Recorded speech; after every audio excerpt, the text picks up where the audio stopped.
Hi అండి, నేను Laxman, VLN properties. ఇవాళ కొత్త ప్రాపర్టీ తీసుకొచ్చానండి. మెయిన్ రోడ్కి పక్కన మూడో బిట్ అండి. ఇది 1 acre ల్యాండ్, 111 జోను, దుంతన్పల్లి రెవెన్యూ. ఇది కానీ మంచి బిట్ అండి. మెయిన్ రోడ్కి థర్డ్ బిట్. సీసీ రోడ్ వేస్తున్నారు ఇప్పుడు. మంచి మీకు సీసీ రోడ్ వేసేది కూడా చూపిస్తానండి.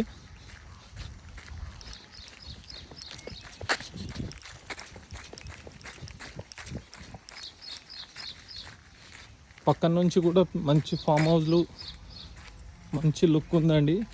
మెయిన్ రోడ్ పక్కనే ఇది సీసీ రోడ్ వేస్తున్నారండి. అది కనిపించేది మెయిన్ రోడ్, పెద్ద road, Shankarpally to Hyderabad road. మంచి ప్రాపర్టీ అండి. ఇది మంచి పెద్ద పెద్ద ఫామ్ హౌస్లు ఉన్నాయి పక్కన నుంచి. మంచి బిట్టు, వెస్ట్ ఫేసింగ్. ఇది చూడ్డానికి చాలా నీట్గా ఉంది. చుట్టుపక్కల మొత్తం ఫామ్ హౌస్లే ఉన్నాయండి. ఎవరైనా ఇంట్రెస్ట్ ఉంటే పైన కనిపించే నెంబర్కి కాల్ చేయవచ్చు.